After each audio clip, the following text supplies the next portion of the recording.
बिस्मिल्लाहिर्रहमानिर्रहीम। अस्सलाम वालेकुम। 9th class. आज हमारा टॉपिक है लॉज ऑफ मोशन में। आज हम लास्ट लॉ को है वो डिस्कस करेंगे, जिसे हम थर्ड लॉ ऑफ मोशन के नाम से जानते हैं। न्यूटन ने ये थर्ड लॉ जब दिया तो उसने कहा कि हर एक्शन का एक रिएक्शन होता है जिसकी वैल्यू जो होती है वो सेम होती है, लेकिन दोनों जो हैं वो ऑपोजिट इन डायरेक्शन होते हैं। अब टू टर्म्स इसमें न्यू हैं जो आज हम डिस्कस करेंगे कि फर्स्ट इज एक्शन और second term is reaction. Is it clear?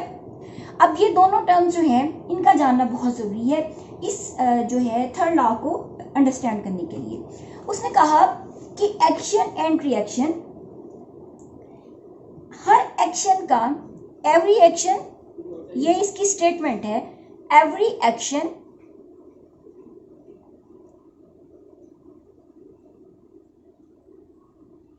there is always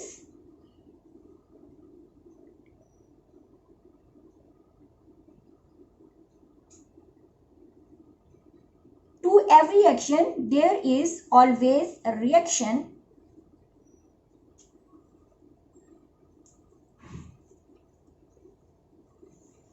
that is equal to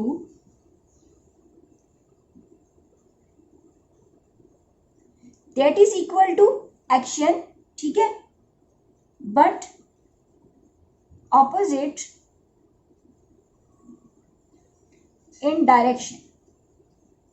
कि हर एक्शन का एक रिएक्शन होता है जिसकी वैल्यू सेम होती है बट दोनों जो हैं वो एक दूसरे के ऑपोजिट होते हैं।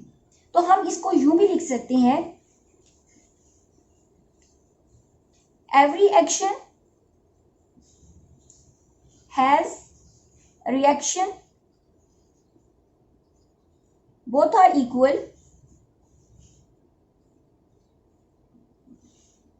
but opposite in direction। Clear होगी? अब यहां पर जैसा मैंने आपसे कहा इन टू टर्म्स को जानना जरूरी है। तो अब हम क्या करेंगे, सबसे पहले ये तो हमें पता चल गया कि एक्शन और रिएक्शन जो है दोनों सेम मैग्नीट्यूड के होंगे बट ऑपोजिट इन डायरेक्शन होंगे। अब हमने ये देखना है कि एक्शन क्या है और रिएक्शन क्या है। फॉर एग्जांपल ये डस्टर पड़ा हुआ है, ये मार्कर जो है वो हमने इधर रखा हुआ है, अब ये इस बोर्ड पर पड़ा है, ये भी इस बोर्ड पर पड़ा है। अब ये दोनों क्या कर रहे हैं, ये एट रेस्ट में है। जो फोर्स वो इस बोर्ड पे लगा रहा है, ये डस्टर, जो मार्कर अपनी जो फोर्स इस बोर्ड पे लगा रहा है उसको हम कहते हैं एक्शन। ठीक है, ये क्या लगा रहे हैं, एक्शन। अब बोर्ड जो इन पे लगा रहा है फोर्स वो क्या है, रिएक्शन। वो क्या है, जो बोर्ड इस पे लगा रहा है वो रिएक्शन की फोर्स। चूंकि दोनों बैलेंस्ड हैं, ठीक, ये दोनों जो है फोर्सेस, इन्होंने इसको रेस्ट की कंडीशन में बैलेंस किया हुआ है। ये रेस्ट में एग्जांपल है एक्शन एंड रिएक्शन में, कि जिसमें ऑब्जेक्ट जो है एट रेस्ट है। अब हम जरा डिस्कस कर लेते हैं एक बॉल को। फॉर एग्जांपल ये हमारे पास एक बॉल है, हम इस बॉल को सरफेस पे मारते हैं, ठीक। अब बॉल को जैसे ही हमने इस पे टच किया, ठीक, ये आकर इस पर लगी, इसने क्या किया, इसने इसके ऊपर जो फोर्स लगाई है वो क्या है, एक्शन। क्लियर? ये फोर्स जो इस पर लगी वो एक्शन है, जिससे उछल के ये वापस गई है वो रिएक्शन है। ये आकर टच की, ठीक, ये टच की तो ये एक्शन है, ये ऊपर के ऊपर आई है, ये क्या है, रिएक्शन है। Is it clear? अब देखिए, अब इस सूरत में जब ये रेस्ट में है दोनों, तो इन्होंने जो फोर्स इस पर लगाई इसकी डायरेक्शन यूं है। जो इसको नीचे से लग रही है फोर्स, जो इसको ऊपर बोर्ड लगा रहा है, सरफेस लगा रही है, वो ऑपोजिट है, वो ऊपर की तरफ है। यानी जितनी इसने फोर्स, इसके वजन की इक्वल फोर्स है, इसके भी वेट की इक्वल फोर्स है। दोनों के फोर्सेस जो हैं यहाँ पर ए और रिएक्शन की फोर्सेस, इनको बैलेंस किए हुए हैं कि दोनों मूव नहीं कर रही, ये एट अ रेस्ट है। अब हम जब मोशन में बात करते हैं, ये जिस फोर्स से आके इस पे टकराया सरफेस पे, वो ग्राउंड है या बोर्ड है या कोई और सरफेस है, जितनी एक्शन से वो टकराएगा उतना ही उसका रिएक्शन होगा। जोर से मारेंगे ज्यादा दूर ऊंचा जाएगी, हल्का मारेंगे तो नीचे ही ये जो है वो रह जाएगी। देखिए जरा, हमने इसको हल्का मारा, हमने इसको ऊंचा मारा, ये जितनी फोर्स से एक्शन इसके ऊपर आके के साथ ये टच करेगी सरफेस के साथ, उतना ही बाउंस बैक होगी। Is it clear? उतना ही इसका रिफ्लेक्शन आएगा, उतना ही ये बाउंस बैक जाएगी, रिएक्शन इसका उतना ज्यादा होगा। इसी तरह जब हम एक बैलून की बात करते हैं, एक गुब्बारे में हवा भरते हैं, ये जरा हवा भर के दे मुझे जल्दी से।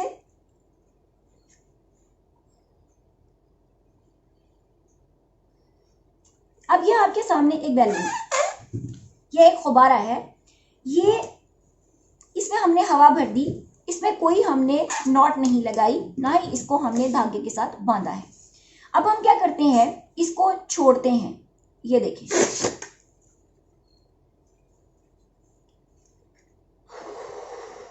इसको जरा आप ओपन प्लेस में इसको जब छोड़ेंगे, आप देखेंगे कि गुब्बारा जो है वो हवा नीचे की तरफ जाएगी और गुब्बारा जो है वो ऊपर की तरफ उठता है। देखें जरा, क्लियर? तो अब जो गुब्बारा था, ठीक, ये गुब्बारा जो है इसके अंदर जैसे ही हमने हवा फिल की, इसको जब यूं रखा, ये फूल गया, तो इसने क्या किया, गुब्बारे ने इस एयर के ऊपर प्रेशर डाला। वो क्या था, एक्शन। और जो फोर्स थी लगने पर, एक्शन लगने पर, हवा जो थी, एयर, ये बाहर निकल गई। अब जब ये बाहर निकली, गुब्बारा ऊपर की तरफ, ड्यू टू दिस रिएक्शन ऊपर की तरफ चला गया, हवा में उड़ा तो नहीं हम कहेंगे, उसको पुश किया तो वो ऊपर की तरफ धकेल दिया, तो वो सेट फ्री हो गया, भाग गया। Is it clear? तो एक्शन क्या है, कौन बताएगा? बैलून में अभी एक्शन क्या है जो मैंने अभी बताया? ठीक है, बैलून ने, गुब्बारे ने हवा के ऊपर जो प्रेशर डाला, वो यहाँ पर क्या है, एक्शन। वो हवा बाहर निकली, जैसे ही वो बाहर निकली, उसने रिएक्शन के तौर पर इसको धक्का लगाया और ये ऊपर की तरफ चला गया। इसी बेस पर, एक्शन और रिएक्शन की बेस पर हम जमीन पर चलते हैं। ठीक, हम एक सरफेस पर चलते हैं, हमारे पांव जो जमीन को टच कर रहे होते हैं, वो जमीन को पीछे की तरफ धकेलते हैं और एज अ रिजल्ट हम आगे की तरफ मूव करते हैं। क्लियर? इसी तरह एक बोट है, कभी बोट में बैठे हैं आप लोग? Wow, very nice. बोट में, गुड, बोट में जब हम उतरते हैं तो आपने देखा होगा, हम जैसे ही आगे उठ के थोड़ा सा, जब हम किनारे पे पहुंचते हैं तो हम उतरते हैं, तो थोड़े कुछ लोग जो है वो फर्स्ट टाइम बैठते हैं तो वो घबराते हैं, इसलिए कि बोट पीछे की तरफ जाती है।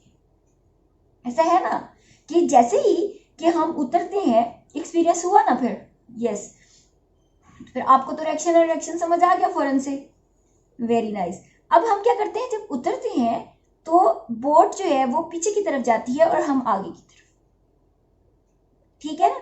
तो ये दोनों फोर्सेस, जिस फोर्स से हम आगे की तरफ जाते हैं उसी फोर्स से वो पीछे की तरफ जाती है। ये भी एक्शन और रिएक्शन हो गया। फिर एग्जांपल अगर हम लेते हैं रॉकेट की, रॉकेट का उसूल भी यही है, यही प्रिंसिपल है। इसमें क्या है, रॉकेट में जो गैसें हैं, गैसेस जो ईंधन की, फ्यूल की बर्न करती हैं, वो बाहर की तरफ निकलती हैं और उनका रिएक्शन उसको ऊपर की तरफ लेके जाता है। अब हम उसको बहुत स्पीड से, हैवी स्पीड से उसके पीछे टेल में से निकालते हैं। जब वो बर्न करके हैवी स्पीड के साथ बाहर निकलती है तो वो उतनी ही तेजी से खला के अंदर, स्पेस में जाने की सलाहियत रखता है, as the reaction of these gases. और एग्जांपल दें आप में से क्लास में कोई?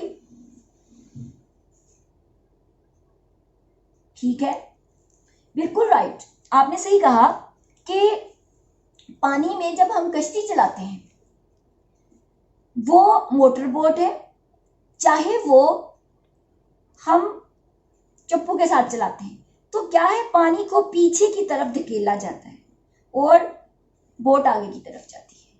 गुड। अब इसको लिखना कैसे है, समझ तो आ गया।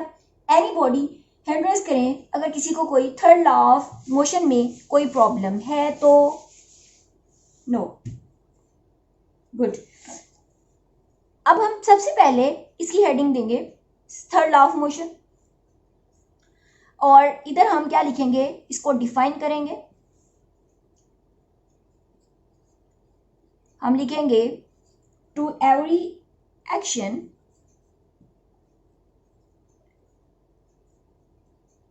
there is always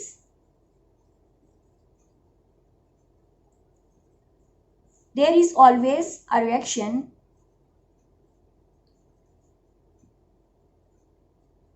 that is equal but opposite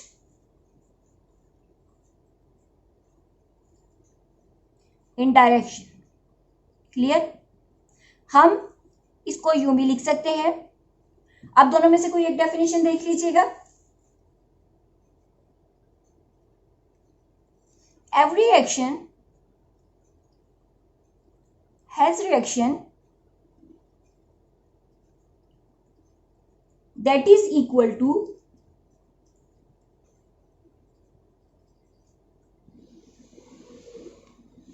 या हम कह सकते हैं both are equal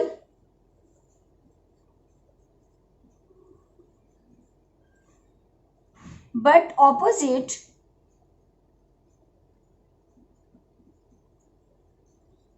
in direction. अच्छा, अब अगर तो आपको ये आ गया short question, it is easy. आपने डिफाइन किया, दोनों में से कोई एक डेफिनेशन लिख दी, उसके बाद आप इसकी एग्जांपल दे दें। नो फॉर्मूला, कुछ चीज नहीं है, हम इसमें कोई एक एग्जांपल कोट कर देंगे।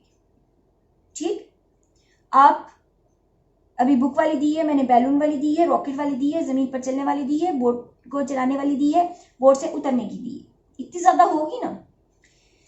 अच्छा, आप इसमें से कोई एग्जांपल कोट कर देंगे।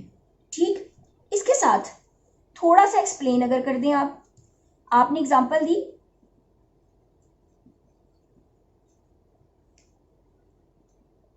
हेडिंग क्या है, book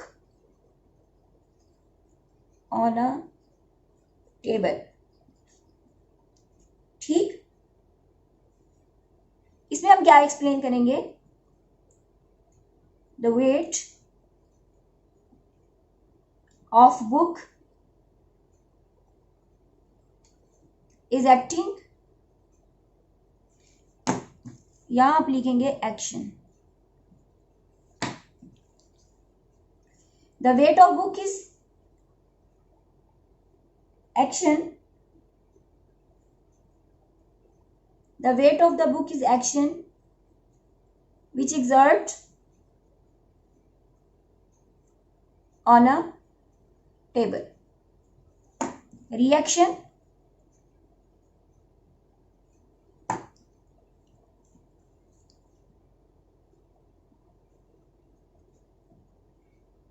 the table reacts on book is reaction। अब यहां पर की पॉइंट आप स्टार बना के लिख दें या आप ऐसे लिख दें, both are equal but opposite in direction. Clear? आपका एक शॉर्ट कंप्लीट हो गया। हमने क्या किया, इन दोनों में से कोई एक डेफिनेशन को लिखा और इसको बड़े अच्छे तरीके से हमने एक्सप्लेन कर दिया और कंप्रीहेंसिव आंसर आ गया। अब आपको आता है लॉन्ग। आपने क्या करना है, इन दोनों में से कोई एक लिख के डिफाइन कर दिया, उसके बाद आप लिखेंगे इस पॉइंट के बाद, एग्जाम्पल बाद में लिखेंगे। हम यहां पर एक्सप्लेन करेंगे एक्शन। यहां पर हमारे पास ऑब्जेक्ट ए है, हम इसको ऑब्जेक्ट ए कहेंगे। ठीक, ये सरफेस जो है इसको हम कहेंगे बी सरफेस, बी, ये ऑब्जेक्ट ए है, ये ऑब्जेक्ट बी है। अब हम ये नहीं बता रहे ये टेबल है या सरफेस है, हम कहेंगे action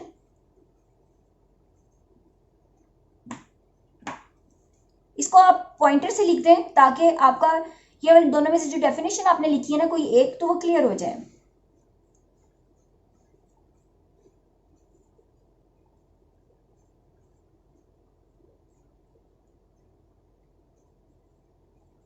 that is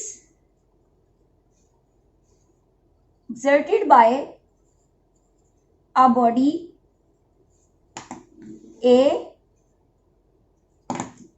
is action. Clear? Reaction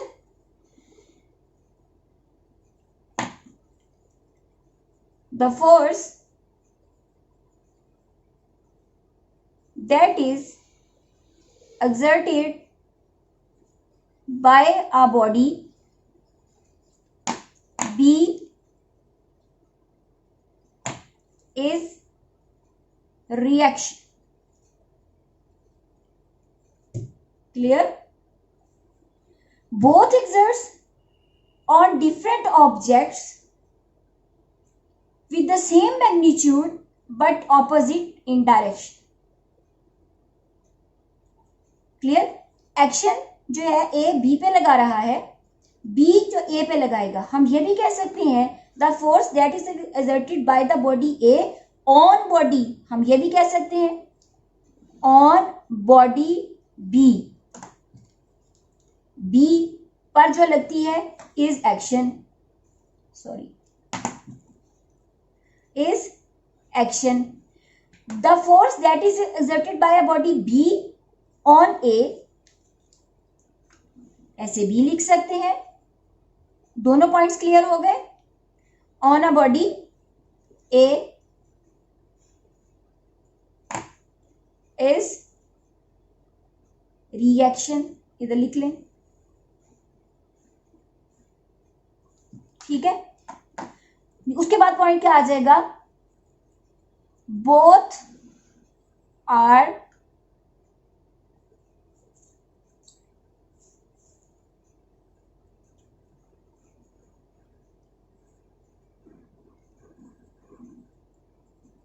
with same magnitude but opposite in direction. अब हम इसको डायग्राम को जरा थोड़ा सा नीट कर लेते हैं। इस डायग्राम को आप इधर बनाएंगे, ठीक, और इसको हम लिखेंगे ऑब्जेक्ट ए, और ये क्या है, ये वाली सरफेस जो है ऑब्जेक्ट बी है। अब ये जो है इसके ऊपर जो फोर्स लगा रहा है ए इस सरफेस पे लगाएगा, ये क्या होगा, एक्शन।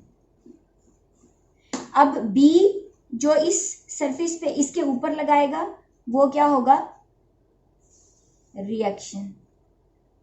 थोड़ा सा नीट कर देती हूँ, ठहरे, यहाँ समझ आ गया ना आपको, ये इरेज कर दूं, ठीक है। मैं डायग्राम को दोबारा सेट कर देती हूँ, थोड़ा सा ये तो समझ आ गया, चलिए ठीक है। अब हम क्या करते हैं, ये एक सरफेस ड्रॉ करते हैं। फॉर एग्जांपल ये हमारे पास एक सरफेस है, ठीक, ये एक सरफेस है। यहाँ पर हमने एक ऑब्जेक्ट बना दिया, इसको कहते हैं ए। ये सरफेस जो है बी है, ये क्या है, ऑब्जेक्ट, ये ऑब्जेक्ट बी। यहां तक क्लियर।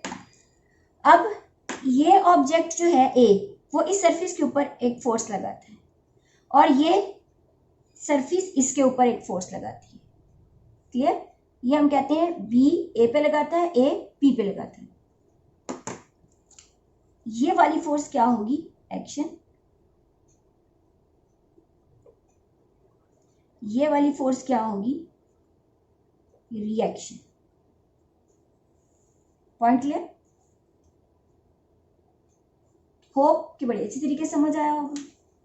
इजी है, गुड। तो इंशाल्लाह नेक्स्ट क्लास में नेक्स्ट टॉपिक के साथ आएंगे। आज का टॉपिक तो बहुत ईजी है और अच्छे से समझ भी आ गया है, और आपके जो फ्रेश फेसेस हैं उनसे मुझे पता चल रहा है।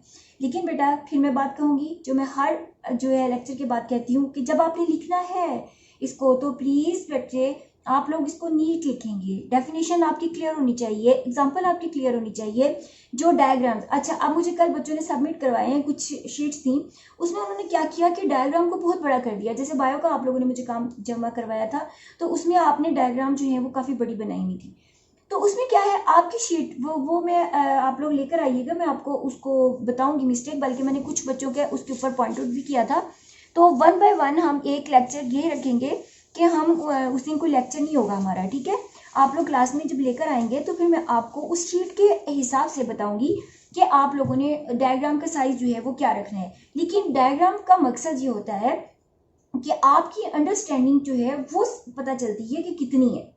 आप उसको एरोहेड से आप उनकी जो पार्ट्स हैं उनको अच्छे से क्लियर से ड्रॉ करते हो, फिर आप बेटा उसको इस तरह से डिस्क्राइब करते हो डायग्राम को कि आपका क्वेश्चन सम टाइम पढ़ने की ज़रूरत ही नहीं पड़ती एग्जामिनर को। कुछ क्वेश्चंस ऐसे होती हैं कि उनमें हमारी डायग्राम इतनी जो है परफेक्ट होनी चाहिए, इतनी कंप्रिहेंसिव होनी चाहिए कि जब एग्जामिनर आपका पेपर देखे, आपको सॉल्यूशन देखे, तो उसमें उसको ये बात क्लियर हो जाए कि आपने लिखा हुआ भी सही है। तो जाहिर है जब आपने डायग्राम बहुत अच्छे से ड्रॉ की है तो इसका मतलब है कि आपने लिखा भी सही है, ठीक है ना। तो वो फिर आपकी मार्किंग आसान हो जाती है उनके लिए। अब देखें, डायग्राम का साइज बस इतना सा होना चाहिए, इतना सा। और कुछ बच्चों ने इतनी छोटी डायग्राम बनाई हुई है कि मुझे लग रहा है कि मैं अगर उसको लेंसेज जो है उनको यूज करते हुए भी देखूं ना, तो मेरा ख्याल है कि मुझे तब भी नजर नहीं आएगी, दिखती ही नहीं है। ऐसा मत करें काइंडली। जो अच्छे बच्चे हैं उन्होंने तो माशाल्लाह माशाल्लाह माशाल्लाह, जब उन्होंने लेक्चर ही यहाँ पर मुझे दिखाया, उन्होंने उनका बहुत कम्प्रिहेंसिव बहुत अच्छा लेक्चर उन्होंने मेरे साथ साथ नोट किया हुआ था, ठीक है। लेकिन आप लोग बेटा काइंडली, मैं फिर कहूँगी, जिनकी मिस्टेक्स हैं उनको ठीक करके मेरे पास लेके आइएगा, ओके। चलें जी, नेक्स्ट क्लास तक के लिए, नेक्स्ट टॉपिक तक के लिए इंतज़ार करते हैं। तब तक के लिए अल्लाह हाफिज़।